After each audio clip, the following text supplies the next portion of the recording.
Thanks for joining us live with Miami's Community News, and our guest today is Dr. Martin Motes from Motes Orchids. So welcome. Thank you. Yeah, I'm so delighted that you're here. Yeah, there's a big show coming up October 1st. It's going to be at the Fruit and Spice Park down south, 187th Avenue. Right. The same locale that the Redland International Orchid Festival takes place.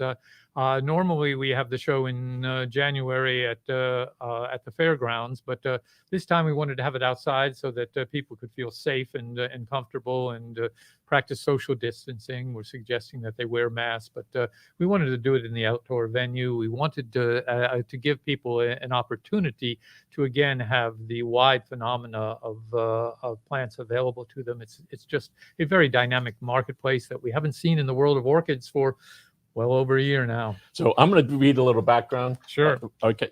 You're a second generation, and your son now he's an attorney. I think he's sort of retiring. Yes, he's recovering, I think. Okay, right, recovering attorney. Hey, Bart, how are you? Okay, you're the president of the company, and you have invented, is that what you call it? Created new types of orchids. Right. We have created hundreds of new orchid hybrids, and we've primarily focused on one particular genus, which is Vanda, which I've just published the monograph on that genus, and that's what we've done most of our breeding with. But we've done some work with other genera also. So a couple things. You've written several books, including a new one here. All right, Florida. That's actually an old one. Florida orchid growing. All right. As I glance through it, and we're going to talk about this.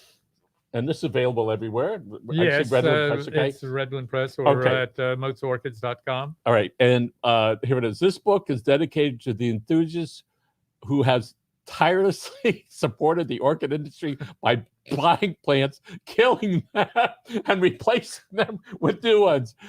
I didn't understand that thoroughly. So, and you taught at a while back. You were an assistant professor at Wright State University. Yes. You were the director of horticulture at Grant Center, which is a former psychiatric hospital down south, mostly for young people. It was young people, teenagers and children. Yes. You spent a couple of years in Ohio and in Yugoslavia. I was a senior Fulbright lecturer at the University of Kosovo. Oh, yeah. That's a big deal, by the way. I know you're humbles, but I'll say for that is a very big deal. So you're still lecturing a little bit? Mostly on orchids, right. But occasionally I get talked into doing something on, say, Darwin, which is kind of scientific intellectual history, which I've got a little bit of credentials in. All right. One of the things we're going to talk about is the show. Can you put up the website or not? No. People. Can you figure out how to do it? So orchidsfestival.com. People can go there. They can find out all about the festival. They can see some of the past things we've done. Yes. That you've done. And this year, again, it's down south. It used to be at the Youth Fair site. Yes, correct. And so there could be a lot of vendors there, all different types. So right. We're going to have vendors from around the country and around the world. Not quite as many international vendors this time because of the COVID restrictions, but we're having vendors from all over the United States and from Central and South America mostly. And then there are all kinds of other vendors of allied products. You can buy all the orchid supplies that you need. And there are also people selling ornamental wood and things of that kind. And it's a very casual atmosphere down there. Oh. Please don't bring your dogs, but there's going to be food there. You can park at the church across the street or on well, there's actually a very large free parking lot, which before you get to the church, we love the church, and they're charging people a couple bucks a pop, but they're also managing the parking for us. So it's very good. If you're a handicapped individual or disabled, then you drive right to the front of the park, and there's a very, very proximate parking lot there for you. Okay. You've been in the orchid business for many, many, many, many, many years. And has it always been on 162nd Avenue? No, I actually grew up just off Bird Road and what's now the Palmetto Expressway. Then it was the Palmetto Road. And I started growing orchids when I was 12 years old. So I've been growing orchids for about 65 years, man and boy. That's amazing. And following up on here about we enjoy buying them and then Killing getting new ones. All right. Yes. I'm one of those ones that are constantly buying them, if that gives you a hint Yeah. about what we do. So let's just go over a couple steps that people can take to keep their orchids healthy. Okay, the first thing to know about orchids is that they're very, very tough plants, and you actually have to work a little bit to kill them. But people think of orchids as being kind of jungle plants. The best way to think of orchids is to think of them as cactus. They're a special kind of cactus, and the orchids are locked in an evolutionary struggle with their mortal enemy, which is fungus. Fungus wants to stay constantly wet. Orchids have evolved strategies for drying out in order to defeat their enemy fungus. So when you buy an orchid, ask the person who's selling it to you, how much, not how much do you water this plant, but how much does this plant want to dry out? All orchids want to dry out. Some of them that have the big heavy bulbs like cattleyas and oncidiums want to dry out hard. They're really absolutely like cactus. Others like Phalaenopsis like to get just barely dry. So I'm not even a novice in that arena, but when I look at the containers they're in, it looks like the roots are trying to bust out of there. It looks like they sort of like that. They do. One of the mistakes that people make, and it's a good point that you're raising, Michael, that I sometimes forget to mention, is that for most plants, the bigger the container, the happier the plant. If you want to grow a really good tomato plant, you get yourself a 7 or a 10-gallon container, and you'll grow a beautiful tomato plant. The absolute opposite is true of orchids. They want to be grown in the smallest container that they can be contained in. And the reason for that is that they want to dry out. Orchid growing is all about strategies of drying out. That's why we like clay pots mostly over plastic pots, because clay pots transpire water and allow the plants to dry out. You got that, folks? Don't do what I've done so often, but I am a very good customer of orchids. We appreciate that.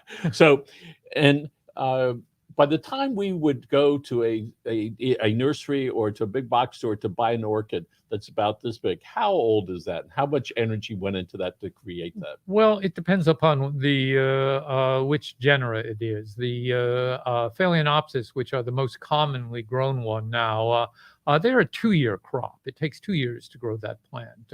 Cattleyas and the plants that I grow, Vandas, are more like 5-year crops. And what size are they after in this case, between 2 and 5 years old? Well, a Cattleya, depending on the lines of breeding, would be in perhaps as small as a 4-inch pot. A Vanda would be normally about 8 to 10 inches tall.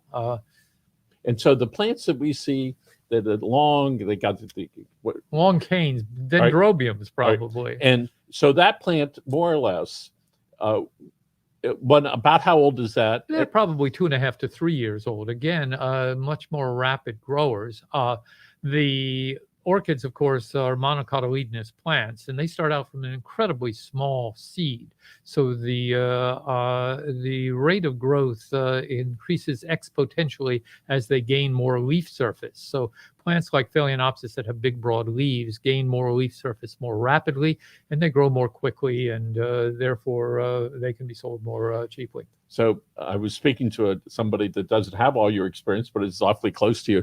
We said they would take a toothpick and move something from over here to the next plant. What is that is that you're fertilizing the other plant?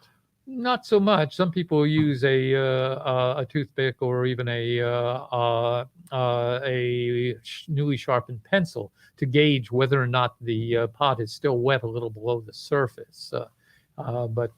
What I use toothpicks for mostly is pollinating those orchids. You can get that must be really. I have to breed exotic birds, right? And when you realize that you're creating something that can live a really long time and bring a lot of people a lot of happiness.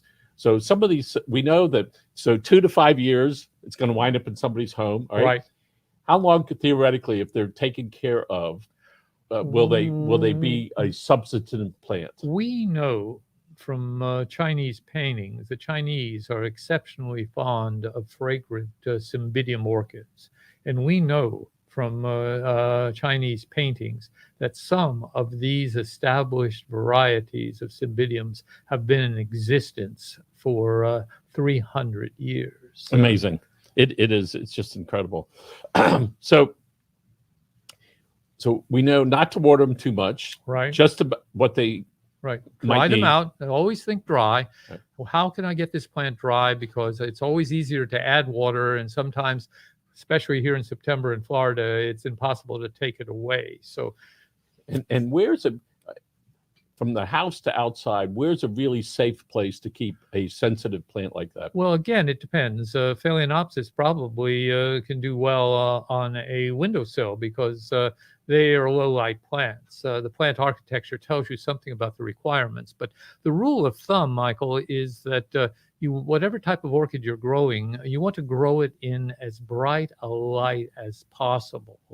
And the reason for that is I'm a very uxorious husband, and I bought my wife the latest laundry drying device. It's called a solar dryer. And when you're putting up your solar dryer, you always want to put it in the brightest spot because the clothes will dry faster when they're in the sun. They heat up and they dry. Yeah. And what, besides just just enough water, what else should somebody do let's try an orchid? What are some things they should do? Well, they should find a bright place for it to exist. They should water it thoroughly when they water it. We like to encourage people to use what we call the heft principle. Pick up your plant and feel the weight of it. They say in Spanish what makes this crops grow is la sombra del amo. We say in English the master's eye fattens his cattle. So you have to be observant. And the most important thing to observe is how rapidly your plant is drying out. You want the plants to get dry, and then you want to get them very wet. So orchids are really in your heart. You talk, right? You talk about that they are more than just a plant to you. Right. It's something that's much bigger to you. Well, orchids are really my life's work, and I've just finished the monograph on Vanda, in which I attempt to bring up to date all that we know about the whole genus of Vanda. But I'm interested in other types of orchids also, and it is infinitely interesting. They are such varied plants, Michael. The best way to think about orchids as a group is if you think of all the flowering plants in the world, 1 out of every 10 is an orchid. No kidding. Yeah, absolutely. And how many countries around the world are orchids grown in? Well, orchids grow on every continent except Antarctica, as far as I know. And there are terrestrial ones which grow in temperate zone areas. And of course, they reach their apotheosis in tropical mountains. And Darwin, of course, was fascinated by orchids because of that diversity. And he, in fact, wrote a book called The Various Contrivances by Which Orchids Are Pollinated. And all that diversity of flower form that has created all of these species is actually the result of the orchid survival mechanism, which is outbreeding. Darwin points out that any entity, any species that does not breed outward is doomed to the next pandemic that came along. Fortunately, that would never happen. We don't have to worry about pandemics. No, some of us are all going to survive whatever pandemic happens because fortunately we've all gotten out there and gotten mixed up. It's just a good thing. You spent a lot of time at Fairchild. Yes, Tell us about that and what that means to you. Well, Fairchild is very, very special to me. It's always been a wonderful place. I remember when you used to get in free, almost better than Q when it was in for a penny. But in fact, in my salad days, one of the things to do is to take a bottle of champagne in the blanket and a young lady and watch the moonlight in Fairchild. But now I'm a little more staid, but I've been helping them with the Million Orchid Project. And this is something that Bruce Greer and I kind of cooked up as a concept, and it's expanded like a cloud on the side of a hill. Inquiring minds want to know, did you go to Woodstock? No. Okay. You have homage. So, and you love orchids, but you do some container gardening. Tell us about that. Oh, okay. Yeah, sure. This is all part of my commitment to being an absolute mad dog chauvinist Floridian. it comes to pass that South Florida is one of the most wonderful places in the entire world for vegetable gardening. You can grow anything in South Florida except uh, temperate zone perennials if you plant it at the right time. So, I've gotten into container gardening because I'm getting a little old and long in the tooth and kind of sore of foot with gout. And so I've discovered that container gardening allows me to grow vegetables all year round and produce wonderful quality that doesn't exist elsewhere. We have a climate here that is very similar to South China. And so we grow a lot of Asiatic vegetables. And in fact, we get our seed from a company called Kitasawa Seed in California, a great familial story there too. And also we get seed from Southern Europe, from mostly from Italy, but occasionally from Spain. So we've been trying to develop the techniques to be very successful with vegetable gardening in South Florida to extend the seasons on many of the crops. And I really would like to write the book on that too, but I don't think Bart's going to let me. There's a woman, her name is Frances Reeves. She's an attorney. She handles a lot of senior care. She will be publishing her book soon called The 2-Minute Warning. Uh-huh. And she deals with seniors. And she talks about that 2 minutes, like that football game yesterday, right? So, but when we look at the potential for growing vegetables that are consumable, the Japanese and Chinese have products that we can grow here and use. Sure. Oh, absolutely. Yeah, well, the absolute leader of all is pak choi, but then there are tatsois, and there's a whole range of new hybrid Japanese and Chinese mustards and cabbages that are just phenomenal. We have also gotten a variety of lettuce from Okinawa that produced lettuce into the end of April, which is phenomenal. So those are always great, good things. The one thing that everybody should be growing, absolutely without fail, is arugula. You plant arugula. Georgia Tasker, who I'm sure you know, Yes. and used to be the garden editor for the Herald, she and I have debated for a while when the earliest planting season for a date for arugula is. And I can tell you, I've established it as August 1st. And if you plant arugula in the first week of August, you'll be harvesting that arugula all year round, and it literally grows like a weed. So there's a saying, one seed. What is it about? It lasts 7 years. One seed. 1 year seed, 7 years weed. They Okay. say on D. So what's the purpose of weeds in the cycle of life? What's the purpose of those? Well, its purpose is the same as ours. I am I, all eternity shivers with that sweet cry. They are themselves, and it's only us that give purpose to things, and their purpose is quite different than ours. Their purpose is to survive and reproduce. Some of them, of course, are very useful weeds. My favorite weed is one that is also a vegetable, which is callaloo, and the Jamaicans, of course, are crazy about that as a vegetable. So when does have there been examples of people that thought that a weed, which was an annoyance and a nuisance, actually became a real plant that people started say, hey, this is beautiful? I think that happens. I can remember when I was in exile in the Midwest, I was renting a farmhouse, and there was a wild rose there that I pruned back, and in the spring when it bloomed out, it was just an absolute bank of flowers, the most beautiful thing you ever saw. And of course, it drew the attention of my landlord, who immediately pulled it out.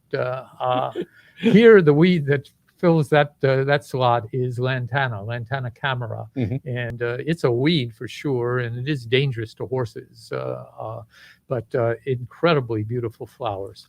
When our kids were really little, we had a garden.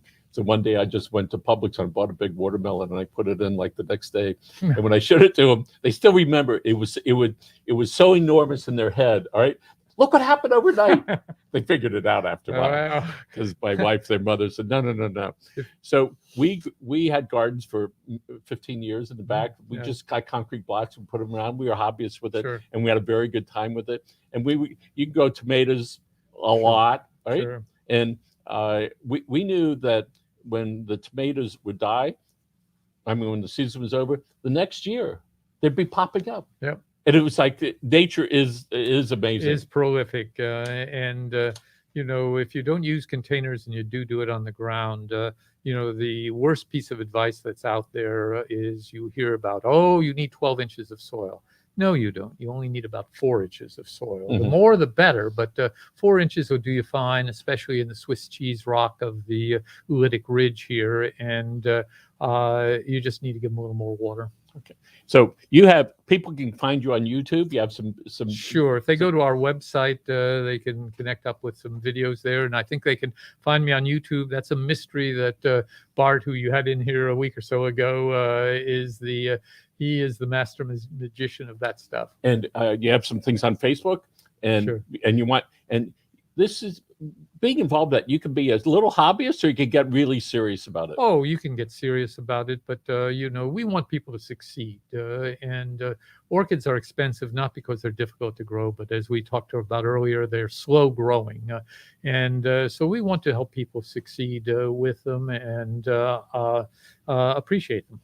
One of the challenges that we have, we say, okay, we can go get the wife, a thing of flowers that'll last like 4 days, Right. or we can go get something that can be in the house for a long time until Right. we manage to either keep it alive or kill it. Right.